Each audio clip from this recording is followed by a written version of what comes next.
മത്തായി എഴുതിയ സുവിശേഷം 19-ാം അധ്യായം. ഈ വചനങ്ങളെ പറഞ്ഞു തീർന്നിട്ട് യേശു ഗലീല വിട്ട് യോർദാനക്കരെ യഹൂദിയ ദേശത്തിൻ്റെ അതിരോളം ചെന്നു. വളരെ പുരുഷാരം അവനെ പിൻചെന്നു. അവൻ അവിടെ വച്ച് അവരെ സൗഖ്യമാക്കി.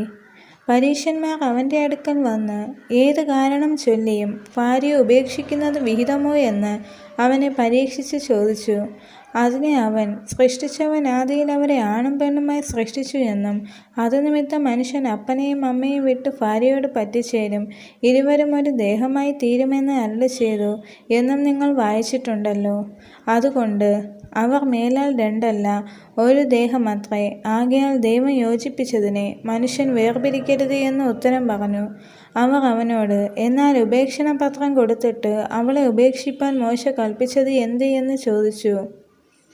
അവൻ അവരോട്, നിങ്ങളുടെ ഹൃദയകാഠിന്യ നിമിത്തമത്രേ ഭാര്യമാരെ ഉപേക്ഷിപ്പാൻ മോശെ അനുവദിച്ചത്. ആദിയിൽ അങ്ങനെയല്ലായിരുന്നു.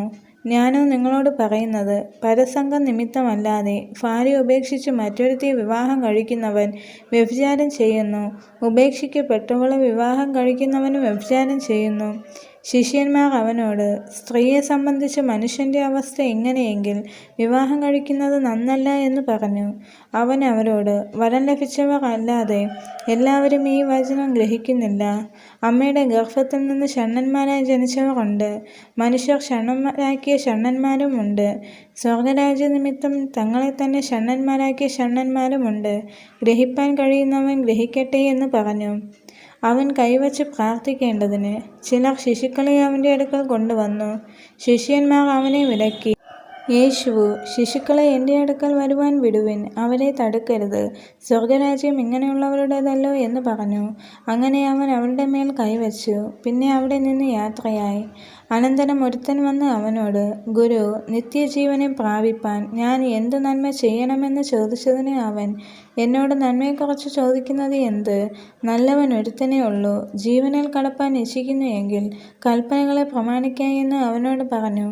ഏവ എന്ന് അവൻ ചോദിച്ചതിന് യേശു, കൊല ചെയ്യരുത്, വ്യഭിചാരം ചെയ്യരുത്, മോഷ്ടിക്കരുത്, കള്ളസാക്ഷ്യം പറയരുത്, അപ്പനെയും അമ്മയും ബഹുമാനിക്കുക, കൂട്ടുകാരനെ നിന്നെപ്പോലെ തന്നെ സ്നേഹിക്കുക എന്നിവ തന്നെ എന്ന് പറഞ്ഞു. യേശു അവനോട്, സൽഗുണപൂർണനാകുവാൻ ഇച്ഛിക്കുന്നു എങ്കിൽ നീ ചെന്ന് നിനക്കുള്ളത് വിറ്റ് ദരിദ്രർക്ക് കൊടുക്ക, എന്നാൽ സ്വർഗത്തിൽ നിനക്ക് നിക്ഷേപമുണ്ടാകും. പിന്നെ വന്ന് എന്നെ അനുഗമിക്ക എന്ന് പറഞ്ഞു. യൗവനക്കാരൻ വളരെ സമ്പത്തുള്ളവനാകയാൽ ഈ വചനം കേട്ടിട്ട് ദുഃഖിച്ചു പോയിക്കളഞ്ഞു. യേശു തൻ്റെ ശിഷ്യന്മാരോട്, ധനവാൻ സ്വർഗരാജ്യത്തിൽ കടക്കുന്നത് പ്രയാസം തന്നെ എന്ന് ഞാൻ സത്യമായിട്ട് നിങ്ങളോട് പറയുന്നു. ധനവാൻ ദൈവരാജ്യത്തിൽ കടക്കുന്നതിനേക്കാൾ ഒട്ടകം സൂചിക്കുഴയിലൂടെ കടക്കുന്നത് എളുപ്പമെന്ന് ഞാൻ നിങ്ങളോട് പറയുന്നു എന്ന് പറഞ്ഞു. അത് കേട്ട് ശിഷ്യന്മാർ ഏറ്റവും വിസ്മയിച്ചു. എന്നാൽ രക്ഷിക്കപ്പെടുവാൻ ആർക്ക് കഴിയുമെന്ന് പറഞ്ഞു. യേശു അവരെ നോക്കി, അത് മനുഷ്യർക്ക് അസാധ്യമെങ്കിലും ദൈവത്തിന് സകലവും സാധ്യമെന്ന് പറഞ്ഞു. പത്രോസ് അവനോട്, ഞങ്ങൾ സകലവും വിട്ട് നിന്നെ അനുഗമിച്ചുവല്ലോ, ഞങ്ങൾക്ക് എന്ത് കിട്ടുമെന്ന് ചോദിച്ചു.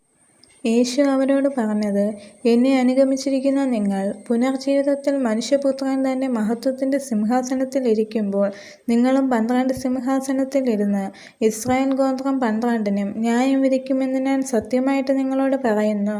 എൻ്റെ നാമനിമിത്തം വീടുകളെയോ സഹോദരന്മാരെയോ സഹോദരികളെയോ അപ്പനെയോ അമ്മയെയോ മക്കളെയോ നിലങ്ങളെയോ വിട്ടുകളഞ്ഞവനെയെല്ലാം 100 മടങ്ങ് ലഭിക്കും.